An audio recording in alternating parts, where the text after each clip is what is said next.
comes a moment in every woman's journey where she must remember who she truly is. Not in the eyes of the world, not in the reflection of another's affection, but in the silent, infinite power of her own self-concept. Relationships do not give you value. They reveal the value you've dared to claim within. To set a boundary is not to push someone away. It is to draw a sacred circle around your worth and say, only what honors me may enter. You are not here to shrink to fit someone's idea of love. You are here to expand into the full vision of what love looks like when it meets a woman who knows her power. And in this knowing, 9 boundaries arise, not as defenses, but as divine declarations of who you are and what you no longer negotiate. The boundary of emotional responsibility. His mood is not your mission. There is a sacred truth every woman must remember. You are not responsible for the emotional weather in another person's soul. Too often, women are taught to become emotional caretakers, trained to read a partner's silence like scripture, to tiptoe around moods as if love demands performance, not presence. But this is the first boundary every woman must set. His mood is not your mission. You do not exist to stabilize someone else's chaos, to decode his withdrawal, to earn warmth that should be given freely. When you allow yourself to believe that love means managing someone else's inner world, you abandon your own. You move from sovereignty to survival, from embodiment to entanglement. True love does not ask you to dissolve into someone else's storm. It invites you to remain grounded in your own peace, even as the wind howls. The moment you accept responsibility for a man's anger, detachment, or discontent, you step out of your divine authority and into illusion. You begin adjusting your light so he doesn't have to wear sunglasses. But hear this, you were never meant to dim. You were meant to radiate. His silence is not your fault. His frustration is not your cue to fix. His coldness is not your problem to solve. What he cannot face in himself is not yours to carry. When you make another's emotional regulation your identity, you become an echo rather than a voice. But you are not an echo. You are the original sound. Emotional responsibility means knowing the line between compassion and codependence. You can offer love, but you do not owe therapy. You can hold space, but you must never shrink into it. The man who walks beside you in love should already be walking with himself. You are not the architect of his healing. You are not the apology for his pain. You are not the mother to the boy who never learned how to feel. You are the woman who stands in her center, grounded in the knowing that her peace is not a bargaining chip. And when you enforce this boundary, not through anger, but through quiet certainty, you rise. You are not cruel for saying, that's yours to feel. You are not selfish for choosing not to absorb what was never yours. You are not cold for walking away from chaos that refuses to calm itself. You are, in fact, choosing the most radical act of love, to remain whole in a world that keeps asking you to break. And when you set this first boundary, the universe responds not with punishment, but with clarity. You begin to attract what you've dared to embody. The man who meets you in this space will not need saving. He will already know how to swim. And together, you won't drown in each other. You'll rise. The boundary of time. You are not an option on his schedule.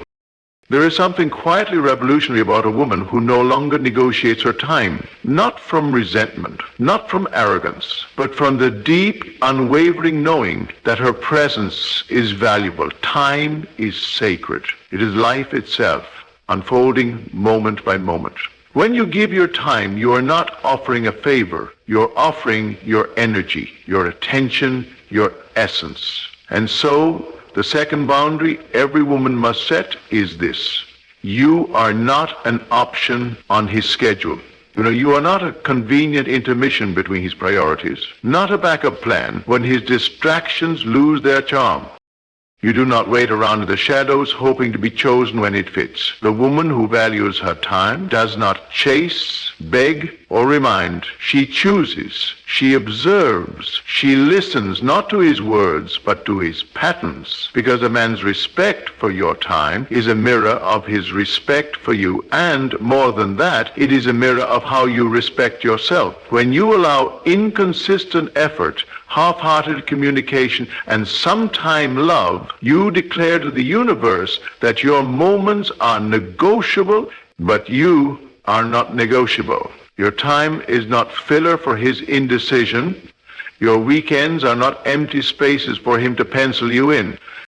The woman who has come home to herself understands this. She does not chase presence. She invites it. And only those who honor it are welcome to stay. Setting this boundary does not require rage. It requires clarity. You stop explaining why last-minute calls don't work. You stop explaining delayed text as connection. You stop rewarding breadcrumb energy with feast-level devotion. You begin to align your time with your value, and in doing so, you shift the entire dynamic. You stop entertaining anyone who needs to lose you in order to understand you matter. And instead you walk in the truth that someone who truly sees you does not keep you waiting. The right man does not leave you in limbo. He creates space. He doesn't need to be reminded to make time. Your presence makes it clear that you are worth it. But this shift begins within. You must first stop waiting on yourself. Stop postponing your own joy while waiting for someone to show up. Fill your hours with purpose, your days with alignment, and your life with the certainty that you are whole now, not when he arrives, not when he decides. When you no longer accept crumbs, you make room for the feast. And when you stop over-explaining why your time is valuable, the right people will never need an explanation. The man who honors you will never be too busy. He will be intentional, because a woman who respects her time becomes a woman who is respected, not by demanding it, but by embodying it. The boundary of communication, you will not translate silence. There is a quiet erosion that happens when a woman begins to interpret silence as depth, distance as mystery, and inconsistency as emotional complexity. She starts filling in the gaps that should never be left open, weaving meaning from absence, and mistaking the lack of communication for a sign to work harder. But the third sacred boundary every woman must set is this. You will not translate silence. You will not play interpreter for a man who refuses to speak his truth. You will not decode mixed signals, overanalyze his pauses, or build castles from crumbs of connection. You are not here to write stories in the dark. You are here to live in light. Communication is not a privilege to be earned. It is a baseline of partnership. If he cannot speak, he cannot build. If he cannot name what he feels, you cannot carry it for him. A man who withholds clarity creates confusion, and confusion is not a love language. It is a red flag wrapped in the illusion of depth. And here's what you must know. Your desire to understand does not mean it is your role to fix. You do not need to become emotionally fluent in someone else's silence. You do not need to keep proving you're patient, spiritual, or evolved by tolerating the void. There is no spiritual badge for staying silent while starving. The woman who has reclaimed her voice does not beg for another's. She knows that presence is not proven by proximity alone. It is demonstrated through emotional courage. She knows that communication is not about perfect words, but honest ones. And she does not chase understanding from someone unwilling to be known. You are not dramatic for asking to be spoken to. You are not needy for craving connection. You are not too much for expecting clarity where clarity should live. You are, in truth, honoring your nervous system, your intuition, your sacred desire to feel seen, heard, and safe. When you set this boundary, you stop calling silence peaceful. You start calling it what it is, emotional absence. You stop believing that love must be earned through endurance. you begin to remember that you too are worthy of words. You no longer dance with uncertainty and call it romance. You no longer mistake the thrill of guessing for the safety of being known. You hold your ground and declare, if you cannot meet me in conversation, you cannot meet me in love. Because love is not a guessing game, it is a meeting place. A space where two people bring their full selves forward willingly and without force. And when you no longer translate silence, you attract those who speak clearly. Those who communicate not because they're perfect, but because they're present. And that, beloved, is the love you deserve, not one you have to interpret, but one you can feel. The boundary of self-pregnancy, you come first, not last.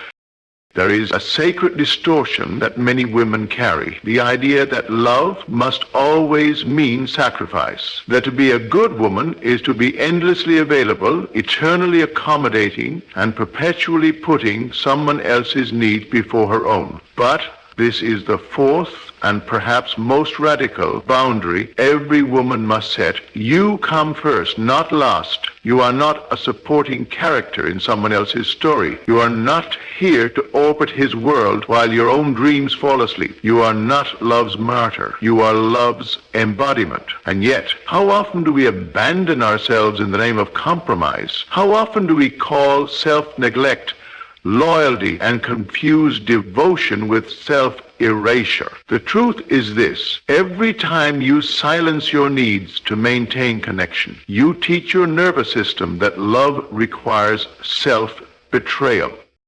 Every time you cancel your plans, your goals, your voice to avoid conflict or keep him comfortable, you slowly begin to disappear, not from the world's eyes, but from your own. But there's no relationship worth having that demands you shrink to stay in it. The woman who has awakened to her worth knows this. She does not set herself on fire to keep someone else warm. She does not put her dreams on a shelf to make room for someone who cannot see past his own. She does not call herself selfish for choosing herself. She calls it sacred. Because she understands that true partnership is not the merging of two half-selves. It is a meeting of two whole beings who walk beside one another without losing themselves along the way. Putting yourself first is not an act of defiance. It is a return to alignment. It is saying, I trust myself to know what I need. I honor my own timing. I choose peace over pleasing. You begin to build your days around what nourishes you, not what distracts you. You make decisions not from guilt, but from groundedness. You no longer ask, will he be okay if I say no? Instead, you ask, will I be okay if I keep saying yes? You stop waiting for someone to remember your needs and you start meeting them yourself, not out of bitterness, but out of deep, reverent love. You become your own home before you invite anyone else in. And when you do, the way you love changes. It becomes clearer, cleaner, stronger, because now you love from overflow, not depletion. You give without emptying. You show up without losing yourself in the process. And most importantly, you become a mirror, reflecting back to the world how a woman who honors herself must be treated. The right partner does not feel threatened by this. He is drawn to it. He is magnetized, not by your compliance, but by your wholeness. Because the man aligned with you does not want a servant to his needs. He wants a queen beside him, one who reigns in her own life and still chooses to share that power. Setting the boundary of self-priority means you know that your joy, your body, your schedule, your voice, none of these are second place to someone else's desires. And when someone asks for your time, your energy, or your space, you no longer respond from fear. You respond from truth. If it's a yes, it's a full yes. And if it's a no, it comes with no apology. Because your yes means something now. It is no longer a survival strategy. It is a sacred offering. So let the world adjust to your wholeness. Let the people in your life rise or fall based on how they treat a woman who has finally come home to herself. You come first, not because others don't matter, but because you've remembered that you do. The boundary of truth. You will not lie to be loved.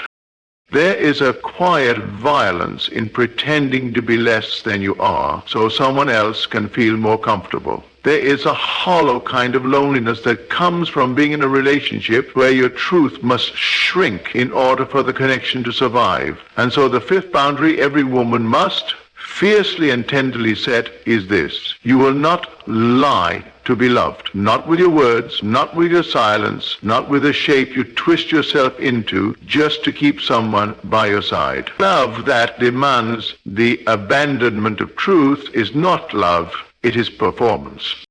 And every time you nod when you mean no, laugh when you want to cry, accept when your soul screams to reject, you abandon yourself in favor of a temporary peace that costs too much. A woman who betrays her truth to keep love is not keeping love. She is keeping fear. The fear of being too much, the fear of being left, the fear of being alone with the radiant fullness of her own voice. But here is the awakening. Your truth is not too much. Your standards are not unreasonable. Your intuition is not dramatic. And your sensitivity is not a weakness. It is a compass. A woman who has remembered who she is no longer tells soft lies to protect fragile egos. She no longer says she's okay when she's unraveling inside. She no longer wears masks to win approval. She understands that the cost of pretending is far greater than the risk of being seen. She knows that a relationship built on denial is a slow death of the soul. And she chooses life, she chooses truth, not because it's easy, but because it's real. Because she has learned that the only love worth having is the kind that can hold the weight of her honesty. The kind that doesn't flinch when she speaks her mind, the kind that doesn't punish her for being clear, and the kind that never asks her to silence the very parts of herself that make her whole. When you set this boundary, you will feel it first in the body. A soft ache when you start to speak up. A tremble when you first say no. A racing heart when you finally admit that something isn't working. That's not weakness. That's power, waking up. Because for the first time, you are choosing yourself over comfort, over image, over fantasy. And as you do, the illusions begin to fall. Some people will leave, let them. Their departure is not your failure. It is the natural consequence of no longer lying to be loved. And in their place will come a deeper kind of love, the kind that recognizes you without needing translation. A love that doesn't require performance, a love that doesn't demand smallness, a love that meets your truth, not with resistance, but with reverence.